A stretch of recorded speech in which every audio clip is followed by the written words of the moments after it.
Welcome back to Season 4 of the Sober Motivation Podcast. Join me, Brad, each week as my guests and I share incredible and powerful sobriety stories.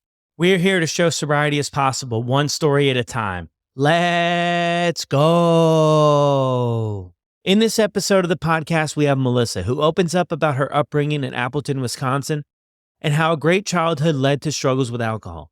Despite not encountering drinking in her family, Melissa recounts her early experiences with alcohol, the toxic relationships, and the eventual descent into binge drinking and drug use. Melissa shares her turning point after a series of attempts at sobriety, including several dry Januaries. In February of 2024, Melissa starts to reclaim her life. Her journey from the chaos of addiction to trusting the process. This is Melissa's story on the Sober Motivation Podcast.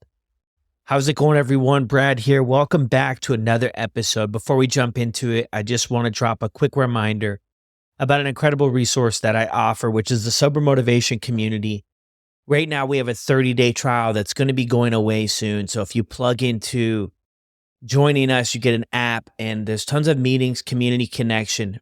This is really a game changer for people that are wanting to make a difference and stay alcohol free. This is it. Getting connected with other people, sharing your stories, sharing what you're going through, connecting in meetings, connecting in the app, building new relationships, and learning from other people that are on the same path.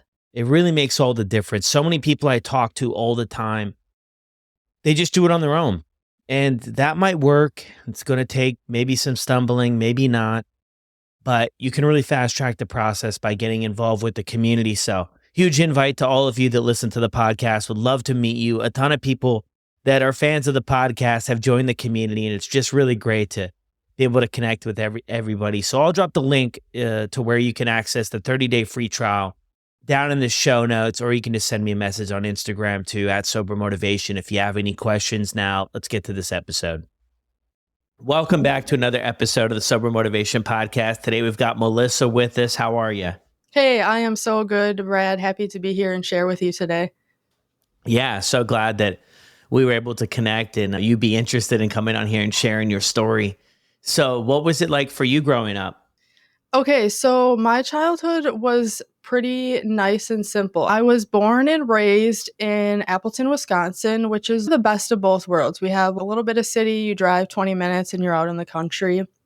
And we have this like crazy drinking culture here in Wisconsin, but when I was younger, I did not see any of that. In my family, if my parents drank, I never saw any of that.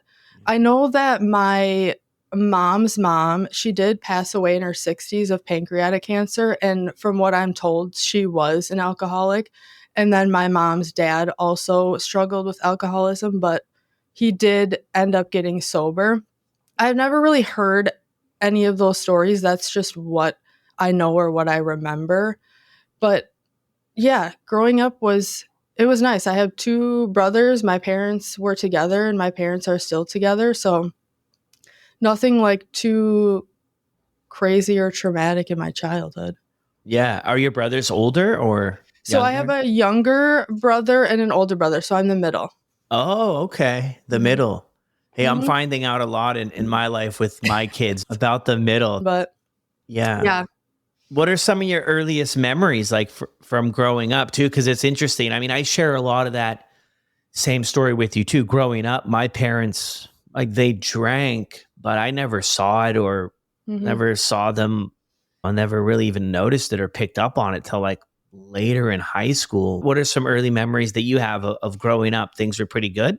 Yeah, things were good. I mean, I don't have anything that stands out as I didn't like that or I don't know. Yeah. Yeah. It's interesting though, and I'm sure we'll uncover a few things maybe as we go here, but then it's like you hear two different sides, right? Because this is a pretty common story too. And then we go on later in life to struggle with that. But then it's always like from the outside, I feel like people are looking for this, sometimes this big explosive life growing up. Yeah. To be, exactly. Oh yeah, that's why we are where we are right now. What's school like for you and everything? Are you a sports fanatic or what? No, I had a boyfriend in high school, which I guess now that I look back on it. He didn't treat me very well, but I was like so wrapped up in that when I was in high school that I couldn't see what was going on. He was dealing with his own issues at home and his own issues with addiction, hard addiction, but he completely shut me off from that part of his life. So I didn't really know anything about that until after we had graduated high school. And then seeing what the world is, I look back and I was like, oh, okay, that he was really going through some stuff that I didn't know about. I wasn't really into like sports. I was really into having a boyfriend and that thing. And yeah, it was good though. Yeah. What were your plans for after high school? Where did you go? I went to a local like 2-year extension college. Yeah. And this is probably like so in high school, I didn't drink at all. I didn't get wrapped up in any of that stuff because, like I said, I was like wrapped up in the boyfriend thing and like I would hang out with my friends and stuff. But I saw my brother, he drank in high school, my older brother. And I think I saw how that was like getting him into trouble. And I was like, I don't really want to be like that. It scares me. I was like scared of my parents too, even though I don't think they were actually ever going to do anything about it. So I saw him going down that path and I was like, I don't know if I really want to go that way. I don't know if I like need to go that way. I think you can have fun and do what you want to do and have friends without drinking. So that was the mindset that I had through high school. And then, yeah, once I graduated graduated high school, it was just like, we're off to the races, basically. Like, then me and my high school boyfriend broke up. And so I started hanging out with my older brother more and his friends more. And that's where I got introduced to alcohol for the first time. And it's in true Melissa fashion. The first time I got drunk was just a complete shit show. My parents took me to a wedding of one of my dad's coworkers. And I drank everything. I drank mojitos and wine and mixed drinks. And halfway through the wedding, I was like sitting out on the veranda outside and I just puked all over in front of everybody. And I should have known then, right? Like, what we're going to just take it. It's always going to get taken to the next level. And that was like the first time. I should have been like, let's just not even go there with that. But so that was the first time, the summer after I graduated high school. And then I went, like I said, to a 2-year college. So I still lived at home and then really started like hanging out with my brother, his friends, and then people in college. And like what we did in college, or what we did at least around here, was we just partied. Like we would drink on the weekends, go to parties. Like we were drinking in college probably more days than not. So it's like Thirsty Thursdays, whatever, dollar beer Friday. And we're just going and going with this. And also in college is probably the first time that I was introduced to Adderalls as well. So I take an Adderall and then I drink so then you can stay up longer, and getting introduced to that whole world too. So I spent 2 years there and then I transferred 2 years to a University of Wisconsin, Platteville, which is 3 hours away from where I live. And I transferred there obviously 2 years in. So I would have been a junior at that time. And so I went there like by myself and I just moved into an apartment by myself. I was dating then who my husband is now, but he stayed back here and then I just drove back every other weekend or whatever. But when I lived in Platteville, I'd be like going out to the bars by myself, putting myself in these compromising situations. I remember one night going out by myself. And they would do this deal on Friday. It was like $10 all you could drink or something at one of the bars. Jeez. And I am like pretty sure that I got roofied when I was by myself, like doing that deal one time. So it's scary, but it's not like enough. You're like, oh, I like dodged a bullet there. So we're good. Let's just keep going. Right? Yeah. Interesting to me how you went from where you were in high school to not drinking. Then all of a sudden now things are really picking up. I mean, what was that all about? How does that happen? I don't know. I think it was because I just started hanging out with a different group of friends and then I tried it and then I was like, yeah, this is fun. Like it was fun at the time. You're meeting people and you're going to different places and you're like playing drinking games, and it was fun to go out and meet new people and be social. And that was just how we did it. Yeah. But an interesting part there too is even the first time at the wedding there. I mean, what a place to get started. But how you even notice like that first time taking it too far. Yeah. And that's how it always was. I think like when people want to party, it's fun to hang out with Melissa because she's going to go to the next level. But if you want to chill, it's buckle up because we're not doing that. There was never like an off switch. It was like I'm going until I'm like too drunk to get home. And I could never not take it that far for some reason. Yeah, you ended that for some reason. I mean, do you have any insight now looking back about what that was about? I still don't know. Even when I went through a moderation period, even on the one time I might drink a month, it was just all the way to blackout, even when I would try to moderate it. And I mean, what they say, once you have that one drink, like you don't have control over it anymore. And I think that's what it is. Just don't even start with the one drink because that's just how it escalates. And that's how it always was. It would be like, I would tell myself like, okay, I'm just going to go, we're going out to dinner. I'm just going to have 1 or 2 drinks at dinner and then we're going to go home. And then I'll literally wake up the next day and be like, what happened last night? Yeah. You'd be like downtown till 2:00 in the morning and then don't remember how you got home. And I started the night saying 2 drinks. And then you're like, dang it happened again. Yeah. So as you transfer to this new school, it's a new area for you, right? 3 years. So you're getting to know people, going out by yourself. By myself. Are you working or anything at this time when you're at school? Yeah, I worked at the university doing like call center stuff. We like called alumni for donations for the university. So it was very like low stress. Like I was only working a couple nights a week for a couple hours and didn't work on weekends or anything like that. Yeah. And how were you down a job? Yeah. And how were you doing in school? Initially, the first 2 years, I hated school. I was on academic probation, but I was just not interested in the stuff that we were learning because you have to go back and do all of your general gen eds. And I wasn't interested in that stuff. But once I got to Platteville, I was going for criminal investigation or crime scene investigation. And like that stuff really interests me. So I did really well with those classes, like criminal justice, forensics, all of those classes. So once I graduated, I got into what I wanted to do. It was good. I mean, granted, being there by myself is a lot of morning classes or that kind of thing, but I made it. I made it through it. Yeah. Hey, that sounds pretty cool though for courses. Mm-hmm. It was cool. So then I graduated from there and I actually got a job right after I graduated and we moved to the Washington, D.C. area. So I say we, me and my now husband, then boyfriend. And I worked on a government contract in a forensics lab and we would process evidence from like Afghanistan, like IEDs that were detonated, and we would process them for fingerprints.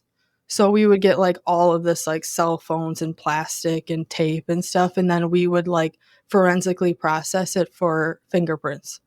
So yeah, it was really cool. But at this time I was working like third shift in the lab, and like working third shift was just the worst thing for my health. And this is when I also started gaining a lot of weight too, was when we moved to Virginia, because working overnight, it's stressful. Like you're not sleeping properly, you're not eating properly, you're just like overloading on caffeine, sugar, food, all that stuff. This year that we lived out there, it was an awesome experience. And I think we needed that experience to propel us into the next chapter of our lives. We're like, okay, we did that and we do want to live by our family in Appleton. It's a little bit like slower paced in the Midwest than it is out in the DC area.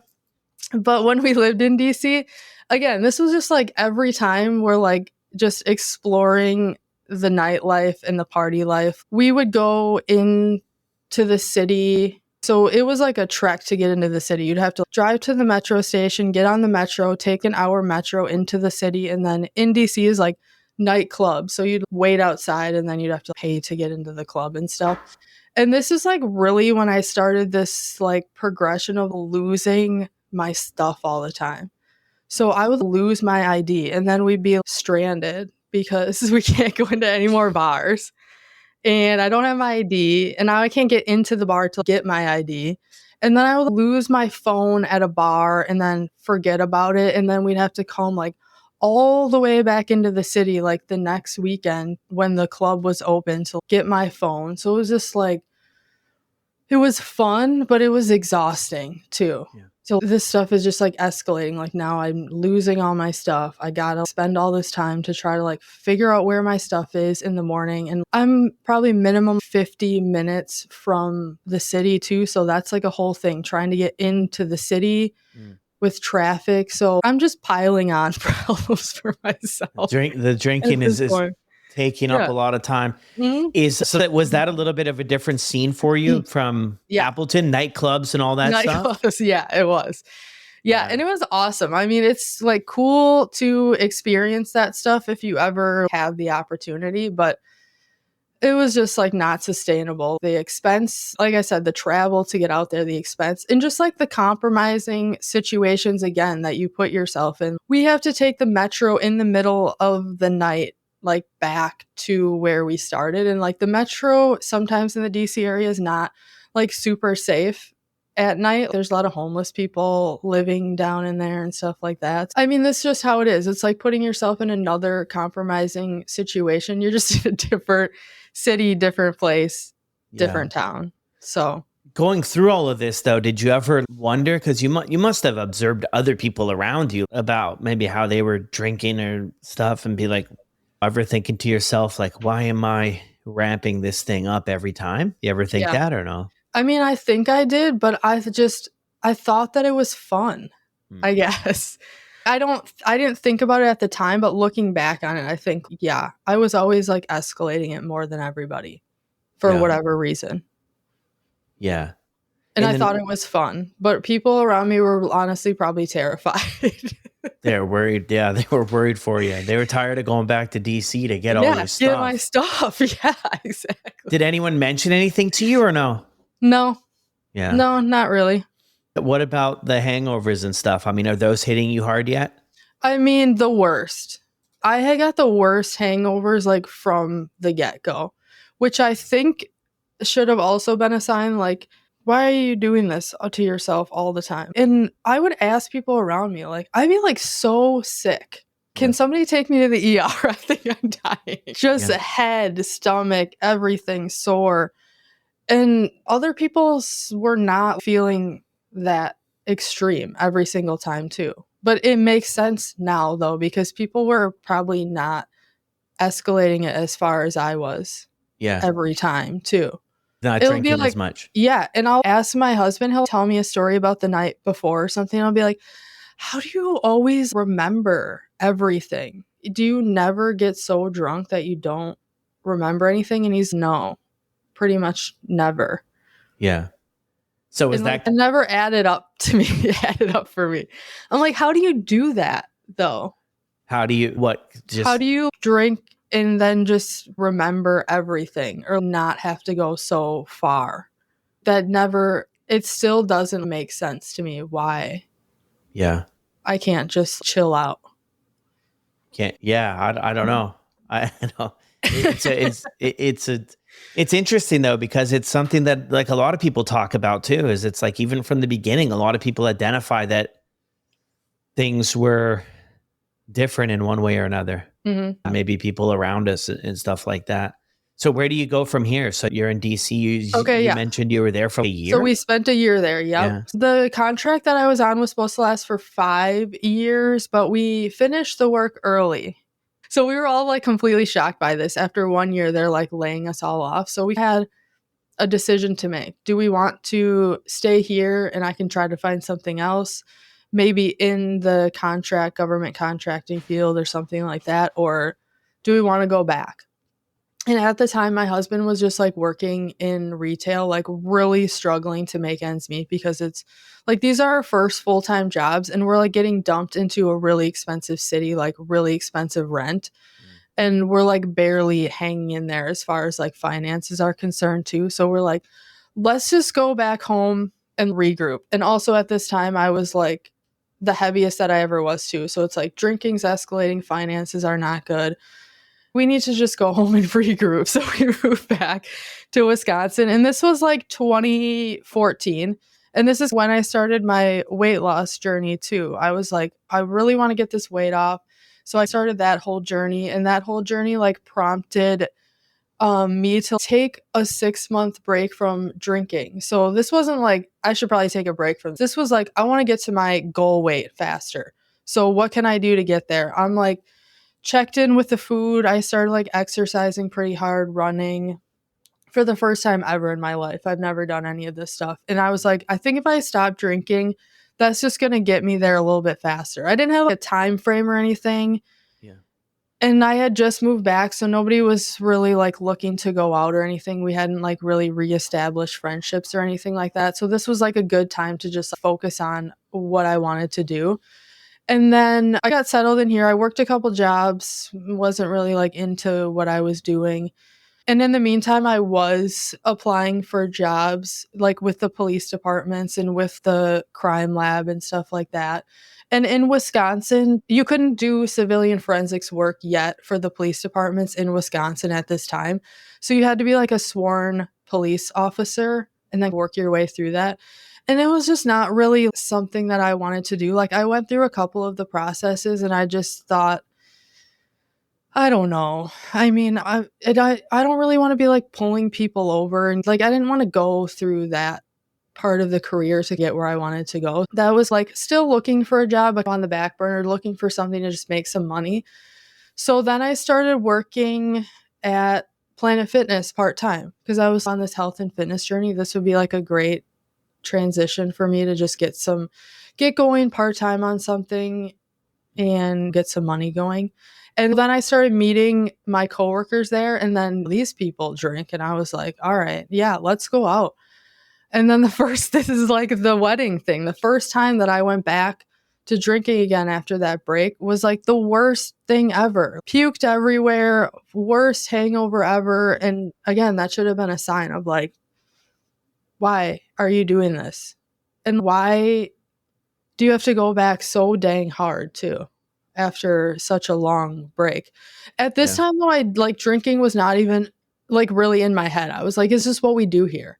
Like we live in Wisconsin, we're going out. Like that's how we meet people and that's like how we do stuff.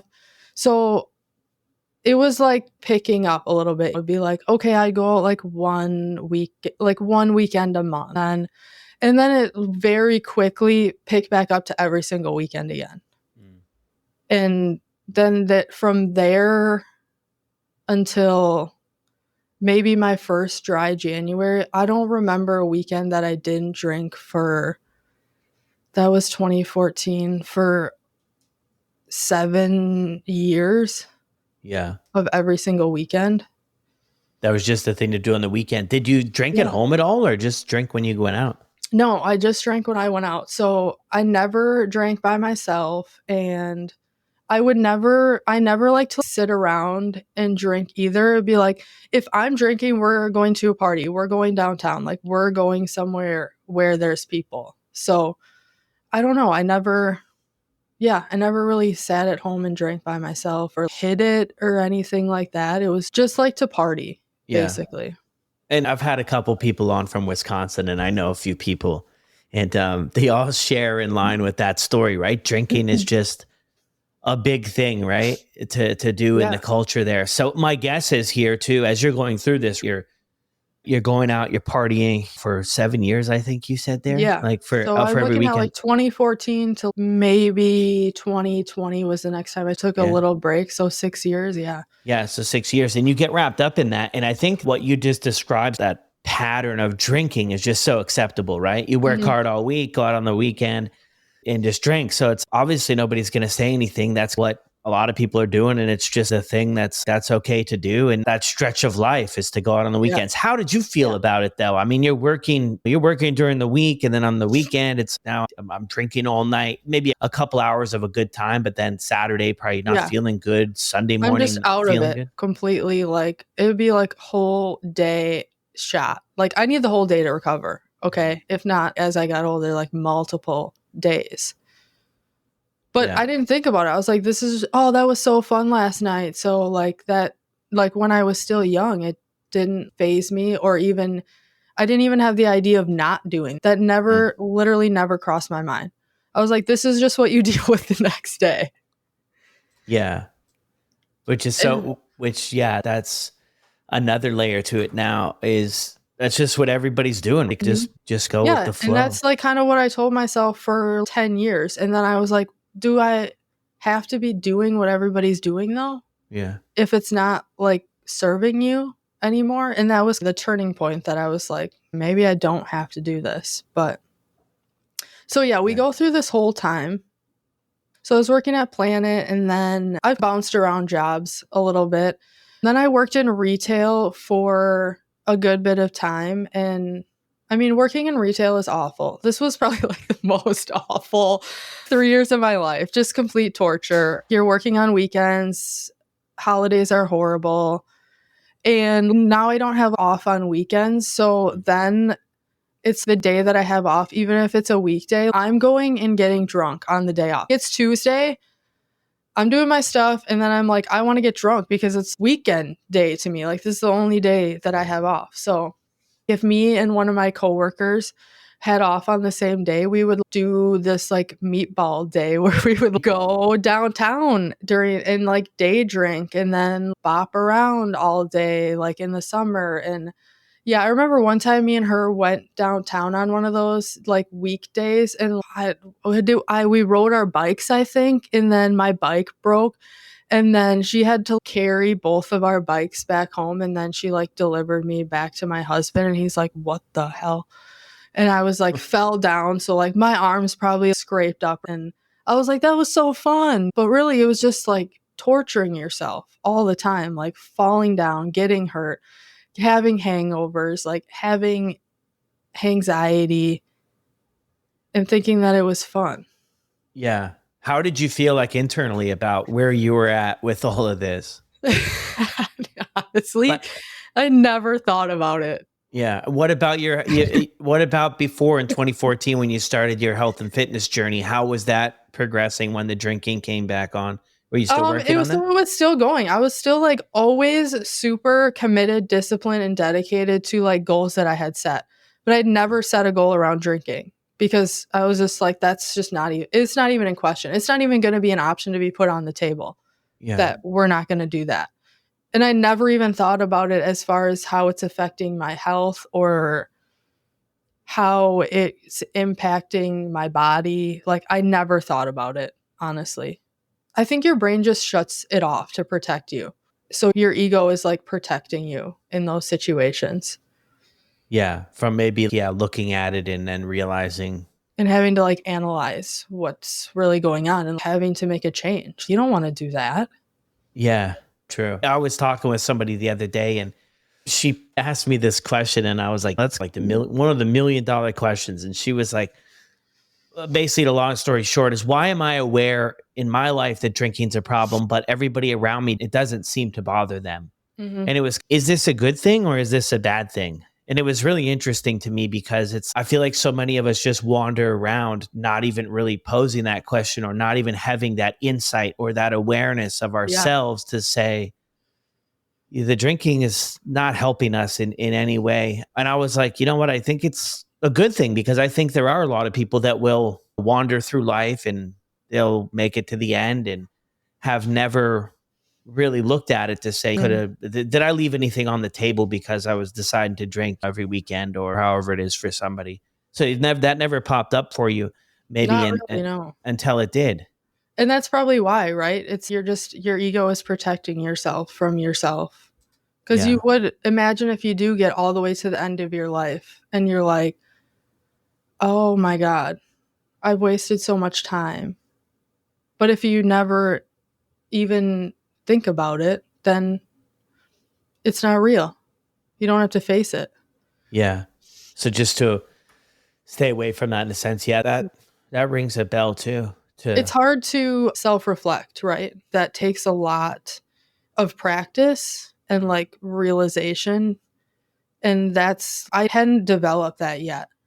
And that took many years in the making to like actually start looking at myself and saying, hey, what are you doing? What can you change? Hmm. And yeah. So you mentioned something about a dry January. When does that come into play? Yeah, I did one in 2020, January 2020. I did one. And I think because I was just like maybe starting to think, I wonder if I could just not do it for a little while. Yeah. Not maybe questioning if it's like a problem or not, but I was like, I think I just want to test myself and see if I could do it. And my head was never in, oh, I'm going to do this forever or anything like that. And it wasn't. Like my head was not in the game of, I'm actually going to stop drinking for good. It was like, I'm setting a goal 1 month and I'm going to do it. And I did. And I was like, see, nothing to see here. No problem at all. And then during that month, I'm just like counting down the days, the weeks until this month is over. And then same thing, went back. First time I went back, it was just a disaster. Like the drunkest you're ever going to be. It's always like you go back just so much harder that first time. And so that was 2020. And then obviously we all know that COVID happened. I don't know that my drinking escalated any more than it had before. Now we're just partying at home instead of partying at the bars. And we would have friends over and have house parties every weekend. And we like built a bar on our porch and we're still going to make it seem like we're out at the bars or like downtown. But yeah, 2020, dry January, and then COVID hit. And then I feel like from 2020 until I actually started this moderation business in 2023, it was just going and going. So it would be like falling down, hitting my head. I remember specifically one time and I was like freaking out. I need to go to the emergency room, but I don't want to go because I'm scared, blah, blah, blah. And they're just dumb stuff. And it's so dramatic when you're drinking. So there are other things popping up for your life, right? Mm-hmm. Like still that same line of drinking too much. But are you blacking out too at this point? Yeah. Yeah. Mm-hmm. So for the most part, it was always like too drunk or too blackout. Yeah. Which sounds crazy. Like, I think people think it's crazy. It is crazy, right? Like, that you're drinking that much. Yeah. Did you know? Because I've had people on the podcast, blacking out I did a couple times, but it wasn't often. But did you know, okay, X equals blackout, or was it just? It would be like different every weekend. So also, I don't think that I can handle my alcohol like the people around me either, because it would be like, what equation got me there? I'm going to do something different. And then that equation would still get me there. It'd be like, sometimes I'd have 10 shots and it would be like, then you would get there. Sometimes it'd be like 2 mixed drinks. I never knew what the equation was going to be. And it never seemed like it was that much to get me there. And then once I was there, I could never keep count then beyond that point. But I would get cut off at the bars often. Yeah. How many Maybe like bars are in Appleton? Oh God, probably 30, 40. 40. So then you would just go, probably. you could go to Another one. Yeah. Yeah. Cause like our downtown is like all bars. There's probably like 20 bars on College Avenue. So you're just like bopping around down there. Okay. You just go to a new one. Gotcha. And yeah, I would do that. I'd be just like running off, talking to people, getting people's like Snapchats, talking to strangers, playing the touch tunes, like just acting crazy. Really. I'd be like, go behind the bar and try to make my own drink. Gosh. Was it scary to you though with blacking out? Yes, but no, because my husband was always there for the most part. So I knew that he would get me home safe. So it was like a safety blanket. So at this point, 2020, I'm in my 30s now, I think. How old are you now? 34. Okay. So 29 maybe, yeah. Yeah. So late 20s. I mean, this is stuff that you would see like kids acting like 18, 19-year-old. And I'm late 20s, pushing 30, like acting insane at the bars. Yeah. Did you pick up on that part though at the time? Yeah, but I think I just thought it was funny. And that's the only thing you can do, right? If you don't laugh, you'll cry. And that's why I said I think people were like, if you want to party, like call Melissa, but if you got to go out with her and she's going to get drunk, like it might get crazy. Yeah. So be careful. Was that some people share about too a big part of their identity tied to drinking or Yeah, how for things sure. were? I mean, was if I met somebody on the street and was like, "Hey, tell me a few things about Melissa," I mean, is this kind of Yeah, maybe one probably. thing that would come up? Is Yeah, that definitely at the time. Yeah. yeah, Yeah, I'd be gotcha. like, call me if you want to go out and have a good time. But honestly, I don't even know if anyone else was having a good time or if it was just me acting crazy too. Yeah, So the yeah, first time I think I started to like question this was like 2021. So we did dry January 2020 and it's each year we're like maybe putting a piece of the puzzle together.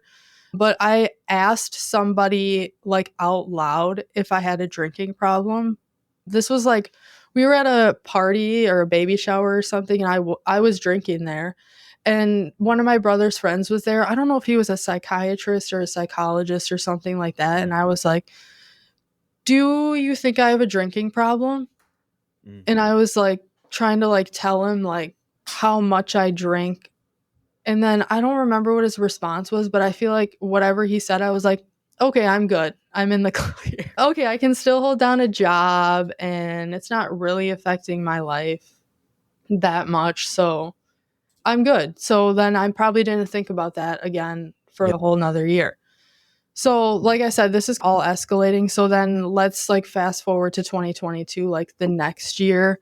This year I had a goal of doing a half marathon. I set this half marathon goal every year for probably 5 or 6 years, mm, and it was never realistic because there was never going to be a scenario in which I was actually going to be able to get up on a Saturday and Sunday and run like 8 to 10 miles. But, we can all yeah, dream. So I was like training for that. And then we're still partying. And then one night we go to the bars like normal, get dinner. We hop on the bird scooters. The bird scooters are the electric scooters that you can rent. yeah, So they have them like parked downtown for us. And then you just go on an app and then you can pick it up, pay for it, drop it off wherever. mm, And we were just like bar hopping on the scooters. And we were going from one bar to another. And it's after dark and it's pretty cold at this time too.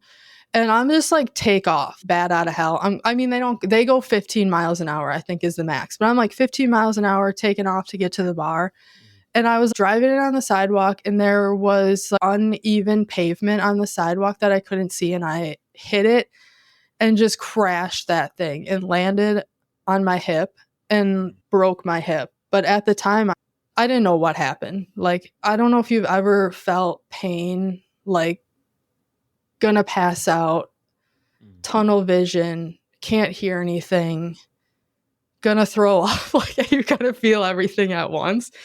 And so my husband was riding behind me and he saw it. And so obviously then he like comes to help me and I'm like just trying to get my bearings back. And obviously it was just like excruciating pain. But I was like, I think I'm okay. Let's just go. Let's just take an Uber back home and see how we feel. And then after being home, for a few hours, like I couldn't move and I couldn't even get to the car. Trying to get from the bed to the car to go to the emergency room was just the most ridiculous thing. But I was like, I think I'm just being over dramatic. I don't know. But we get to the ER and yes, they x-ray it and the doctor came in. He's like, you are going to need an emergency hip replacement today.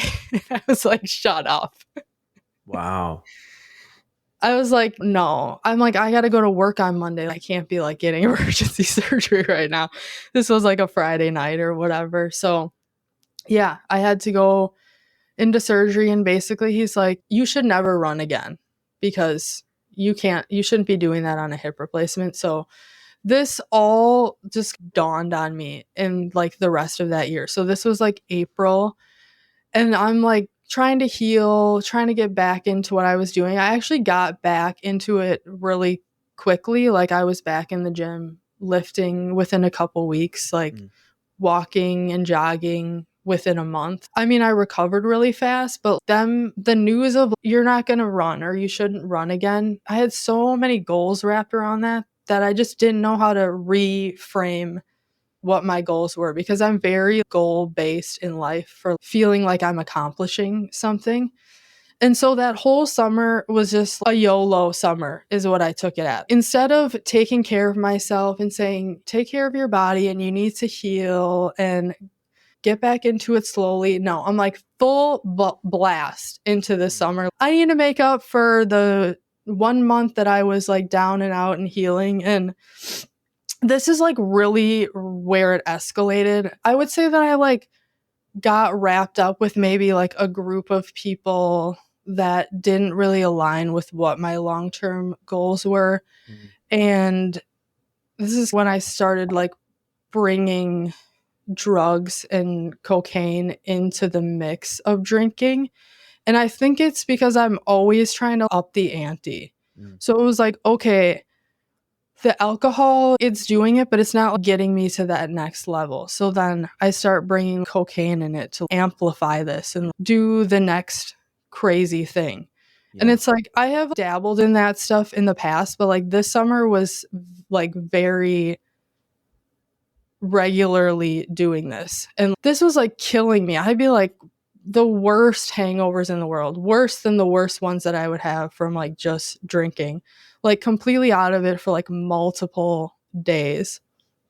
And so this summer is insane. Like at the time I thought it was fun. I was like, this is so cool. Like we're partying and we're making up for lost time. But really I was just like dying inside and I was like making so many bad decisions and I had like drank and drove my car and it got like a little bit banged up and I was like had no idea even how this happened.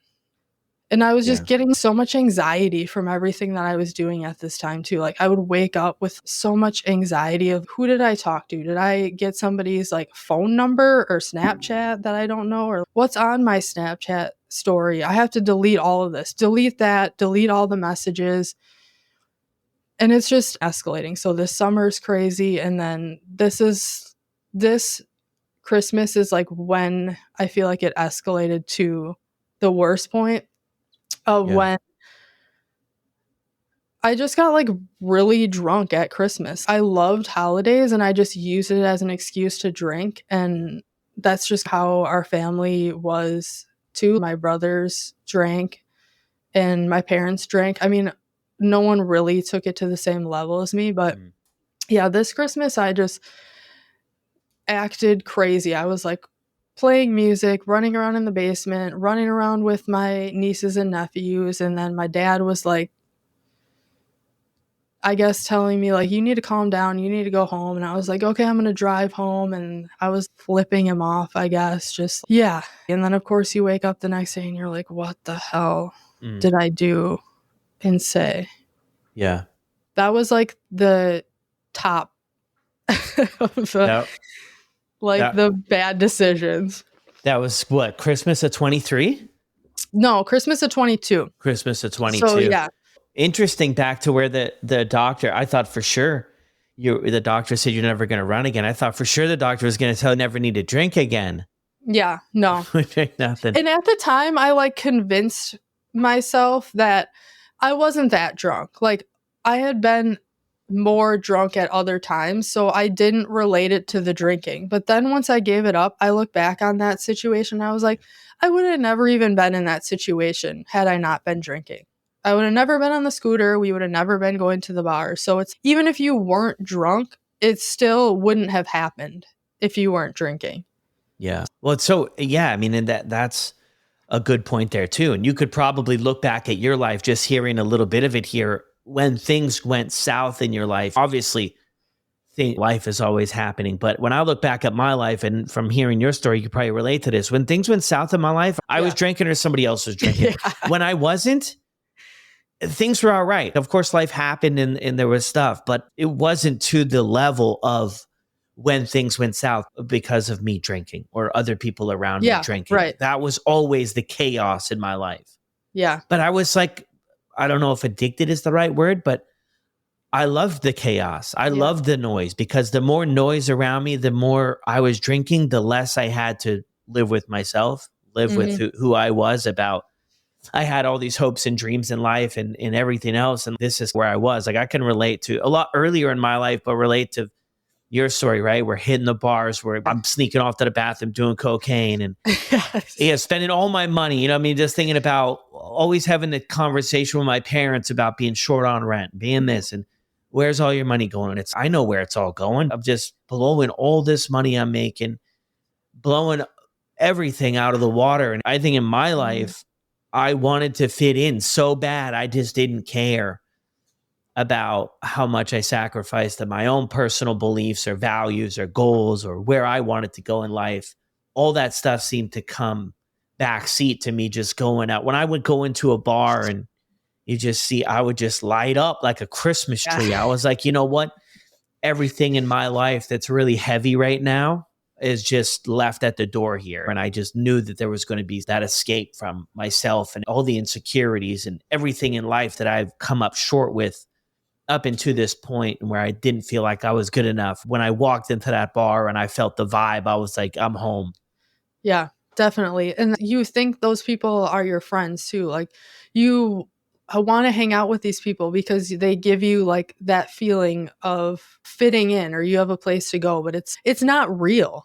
Like when you stop drinking and you actually start experiencing life, like you see how superficial those relationships really were. They were just really wrapped around like drugs and alcohol.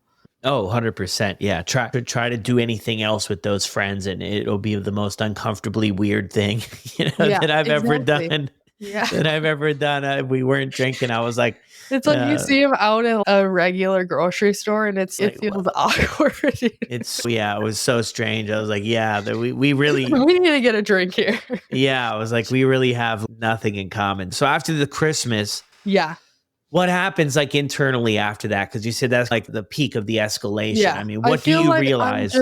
I don't want to face it still. I don't want to look at myself and say I'm the problem. I just want to do what I want to do without anyone else's input. And it took me still a while to overcome that. But I was like very selfish. Like I didn't care how it affected other people. I'm like, this is what I want to do and this is what I'm going to do. So I don't really care what your input or your opinion is. So I was just not addressing that. But in my head, I was like, maybe it's time for another dry January. We're on schedule here, right? January 23. My birthday is January 1st, so we actually usually go on vacations. That January, we were on vacation, and I'm not giving up drinking before a vacation. It wasn't really a true dry January. It was like when we got back from that vacation, then I was like, okay, I'm just going to do 30 days from like when we get back. And it was very similar to the first 30 days where my head wasn't really in it. I was just trying to do it because I just want to get through it. But this time, I think more things started changing, and I actually started seeing like the good effects of it, like sleeping better and having more energy. And started opening my eyes during that dry January. So, still, I just wanted to get through it though. And I was like, I'm not gonna give this up forever. And so I probably made the 30 days and then drank once again and then felt like garbage. Mm. And in 2023, this was like my experimentation with moderation. Like, I think I'm going to try to moderate it. I was really like stringing a lot of time together. It'd be like a month and then it would be like 6 weeks and then it would be like a couple of months. And like each time that I put more time together, I was like really seeing like the positive effects that were happening. And I was like journaling about it this whole time as well. And so at that time I had wrote down like that I kept seeing these angel numbers. So 1, 2, 3, 4, 2, 3, 4, 3, 3, 4. And I didn't know what it meant at the time. But when I went back this week and was like reading through my journals, it said that it's counting down to a new beginning, moving forward, fresh start on the right path to achieving goals. So I wrote this down in 2023, and I think that was like propelling me to the actual full sobriety in 2024, but I didn't know what it meant at that time. So I was just like still like following this moderation path and I was stringing some good time together. The summer was harder. And then again, once I was like giving myself that excuse every time, okay, I'm going to drink for this and then I'm going to drink for this. It would be like one thing a month. And then by the end of 2023, it was just escalating again. It was multiple days a month that I was getting drunk. And yeah, the end of the year always seems to like escalate for me until January comes and I'm like, all right, let's start this again. Yeah. And at the beginning of January, I had the thought of it would be cool to do a whole year sober, but not possible because I have XYZ. I had my cousin's wedding that I was standing up in. I had all these things that I still wanted to do with drinking. So I was like, nah, it's not going to happen. It's a cool thought, but not for me. But this was the first January that I didn't drink on New Year's Eve because I didn't want to wake up hungover on my birthday again. I've been hungover on my birthday for 10 to 15 years in a row. Yeah. And so that January, I was not happy about it, but I really just wanted to get through not drinking and I didn't want to make a big deal about it. And so I did it. And I mean, it wasn't all that fun for me, but I was like, okay, I woke up. I'm not hungover. I feel good. Let's get this year going. And then January 2024, there was still like a few things I feel like that I was like, I want to drink for that. I want to drink for that. And then it was really starting to taper off. And then the last time that I drank was February 24th, 2024.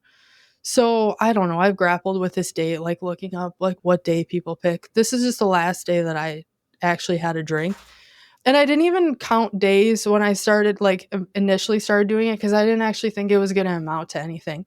Did you pick this day? Because this is No. a day you picked? Okay. We were doing a polar plunge that day.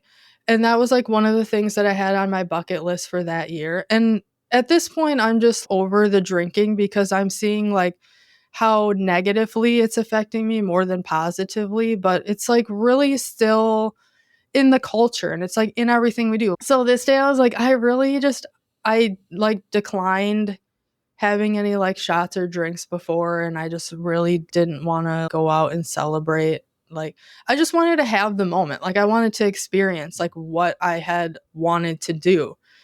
So like we did the whole thing and it was crazy and it was fun and then we like went out and had a drink or two. And I just remember having a drink and then immediately brain switching from having this great time, being with everyone, enjoying everyone's company to, can I have another drink? Should I have another drink? What will happen if I have another drink? Can I have 2? Should I have 3? Then what do we do when we get back? Are we going to go out or what are we going to do tonight? And just sitting there thinking like, I'm completely removed from what's going on around me and in my head, just doing the mental gymnastics about drinking. And I think I said to myself, I'm done with this in my head. It would be better to just not even go there at all than to have to try to figure this out in your head. And then you're completely taking away from the situation that you're in and enjoying everyone's company and celebrating, like having a fun time. Yeah. So that was the last time. I think I knew, but I didn't know for sure. And I didn't really know how to go about it. I didn't announce it or I didn't really talk about it with my husband because I didn't want anyone else's input. Like I wanted to do it without knowing what other people thought about it. But it is really hard here because it's so ingrained in the culture. So I would get like super nervous in situations where there was drinking because I didn't know what I was going to say or if people were going to ask me questions about it because I don't even know what I'm doing yet. Like, I don't know what to tell other people. Yeah. And now it's whatever. I just don't drink. But you go through this like getting comfortable with what you're going to do in social situations. Yeah. So something, and it's interesting too, because I mean, we all get to those moments in one way or another, it comes up, right? And then I think it's all of the other times that we tried to quit or we did this, or it was all these little things that kind of stacked up that brought us maybe to that moment. Yeah. to where it doesn't completely make sense. It was like regular day. It was like, hey, we're Yeah. hanging out. And then all of a sudden you get this idea of what if I just start to go the other way and maybe put a little bit of effort and energy into this. Mhm. And now here you are. Yeah. And I think initially I was like, I still want to like do the stuff. Like I want to go out to the bars with you guys and do still what we would normally do. And then I'm just not going to drink. And that lasted me and maybe a couple weeks. And I'm like, F this, I'm not wasting my time in the bar. Like I could be doing something way more productive than that. And then Yeah. it shapes and forms into a completely different life. Like now I couldn't even imagine sitting in the bar on a Friday night or on a weekend and not like doing something for myself or moving forward in life. Yeah. Yeah. I mean, that's a terrifying thought, sitting in a bar on a Friday night. God. Maybe for a play, I'll go and hang out for a plate of wings or something, but like I'm Yeah. not hanging out all night or Yeah. anything. That's what I'm saying. I'd be like, okay, I'll amp myself up too if we're like going to do something like that. And I can do it for an hour and then I'm just like, I'm done. I'm going. Yeah. You can stay if you want to, but I'm like, I'd rather just lay at home and watch TV Yeah. like than sit here. It's so interesting though, and I think you'll be able to relate to this just from hearing you share. There was in Huberman Lab, he on his podcast, he shared something about, I don't know if I'm going to get the wording right, but an early warning sign for if somebody could potentially have a problem with alcohol. You probably heard this. Mhm. It energizes you. Mhm. Was that something you can relate to? Yeah, I think Yeah. so. And I think you can like I was never like put down or out by it or tired. It was always like, all right, let's go. And yeah, Which and was, we would go. yeah. And I was the same way. When I would start drinking, I would come alive. But I know people too. I would say some people call them normies or just like Yeah. regular people. They've Yeah, got that's their like my thing. husband. Like I said, I just They, don't understand the one drink or like how do you just turn it off? yeah. And for a lot of people too, it puts them to sleep. Yeah. I had company over Christmas too, and like they have one glass of wine, and then like I look over and they're sleeping on the couch. I'm like, okay, that's the weirdest thing ever. I don't even know if they finished it. I think that the glass is still on the counter halfway. I'm like, okay, I don't know what's going on here, but that's weird stuff. But I think people like us, right? That's why we go out, we stay out late. Yeah. It's party, it's more, and then it's just you wake up the next day, and after I think we realize, man, we spent a lot of time, Mhm. money, days on the couch, maybe eating. I used to be my thing, right? The awful waffle. We used to go to Waffle Eating House, everything, yeah. And eating nothing would stuff. help, right? You're like, I need a soda, I need a water, I need like nothing would ever make you feel better. Yeah. And it was like, even when I look back, it was like the drinking was like one thing that wasn't helping my life. But there were so many of those other aspects of it too that weren't helping, right? Just the poor food choices, the sleep habits, the financial problems of spending $200 at the bar on a Friday night that I really probably could have used for my rent, maybe in other areas, right? So it was like when I started to step back and look at the bigger picture about how this is intertwined and ingrained in so many areas of my life. What was that like for you, though, as you get this thing going? A lot of people share about sober now, what? Who am I Yeah. as a person? And what do I actually like? And how was that for you? Yeah. So I think the universe like puts things in front of you right at the right time. And I've really seen that happen in the last like few years. And I mean, I had big goals for 2023. And I think I also knew I'm never going to achieve these goals if I don't cut this out because I'm not going to have time. I'm not going to have energy. And like just knocking each thing like that off the list was just so much validation of that you're making the right choice. Like I sometimes just blow my own mind with the stuff that like my body is capable of doing. Like in 2023, I finally did the half marathon. I did a sprint try. I did a 100-mile bike ride. We like are renovating our whole entire house. So like all these crazy opportunities have presented themselves where had even 6 months earlier had the opportunity to like turn our duplex back into a single family home presented itself, I wouldn't have been ready for that opportunity. I would have been too scared, not thinking that we wouldn't have had time to do all of this ourselves. We wouldn't have money to be able to do all of Yeah. this ourselves. So it's like, it was really just came at the right time that our tenant was leaving. And I think this is the right time. Like, let's make this what it should be. And so you see all of that stuff just laying out in front of you once you're open to it. Mm. Yeah. It's like the energy changes Yeah. about and the opportunities, stuff we never thought possible. It's like Right. these opportunities are coming from places like where I always thought, like when I got sober, I was slow to get things together. I Yeah. burned basically my whole life to the ground. But when things started coming, I was like, where were all of these opportunities before? And it was like, dude, you weren't ready for them in a sense. I was like, Right. a job here, a job there. It's Brad, you got fired from every job you had. So what makes you think that you would have made something else Yeah. work? I wasn't prepared. So I love the way I've seen that a lot in my life too. And even when I got sober and I look back, it was like not ideally the way I would have wanted it to play out, but it played out perfectly. Yeah, exactly. In the moment, it's hard to see what it's setting you up for, but it's just always trusting that it's like elevating you to the next level. Even if you can't see it right now, just trust it. Yeah. It's when I used to work with people, we would have this thing called like blind trust. And they do it on ropes courses too. You have this thing where you do all these. I don't know if you ever done ropes courses Yeah, before, it but scares me too. I yeah, think I should put that on my list of should put that on your things to list. accomplish. But Yeah. it's like all those different activities of like building trust with people, and you have to depend on the team to not hurt yourself, basically. But it's tough. I love that.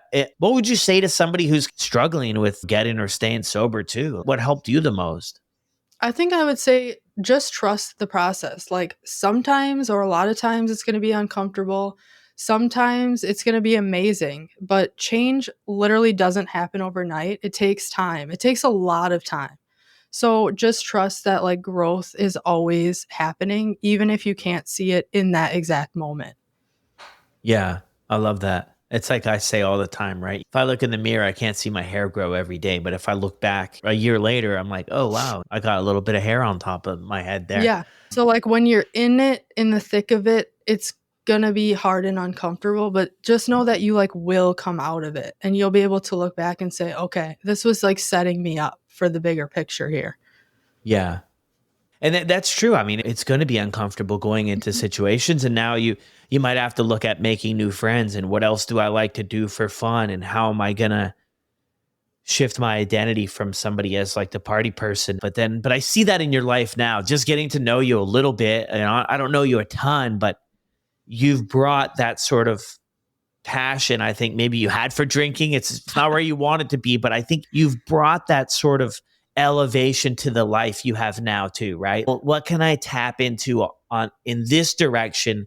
Because there are some of those skills and the lifestyle that we can translate over and help us with where we're headed now too. And you're started a podcast and you're pursuing goals. Yeah. And I've been really enjoying watching your Instagram stories of the transition of the duplex to Yeah, the new place. And that's wild stuff to it is. be It's working like on. crazy to just have an idea and communicate that idea and then bring it to life. Like just quitting the drinking makes you think like I can do anything. Like I can renovate a house. I can do a podcast. I like you literally it like takes the veil off. Mm, So you can see life and the opportunities so yeah. much clearer and it's limitless.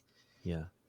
Yeah. And it provides us with that confidence to pursue things like I got this. Or if we don't got it, we'll figure it out. Yeah, we'll figure it out. We'll just Yeah. try something else. Exactly. Anything else, Melissa, that we missed you want to share?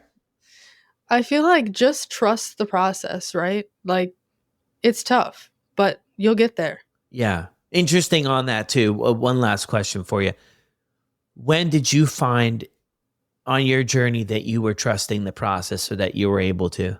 I think when I did second dry January and I was like failing, but maybe failing forward because each time I would learn something from it. And like looking back at my journal was when I was really like I would just set a small goal, like not drink for a month and then do that. And so I was like really going through the process, just hopefully knowing that there was something on the other side. Yeah. Awesome. Thank you so much for sharing with us today. Of course. Thanks for having me, Brad. Well, there it is, everyone. Another incredible episode. Thank you, Melissa, for jumping on the podcast and sharing your story. As always, everyone, if you're enjoying the podcast, don't forget, drop a 5-star review on Apple or Spotify. On Apple, write up a short review. It would mean the world just to know you guys are enjoying the podcast and that a few people are still listening. So thank you so much, as always, for supporting the show. And I'll drop Melissa's contact information down in the show notes below for her Instagram. Send her over a note. Let her know that we appreciate her jumping on to share her story. And I'll see you on the next one.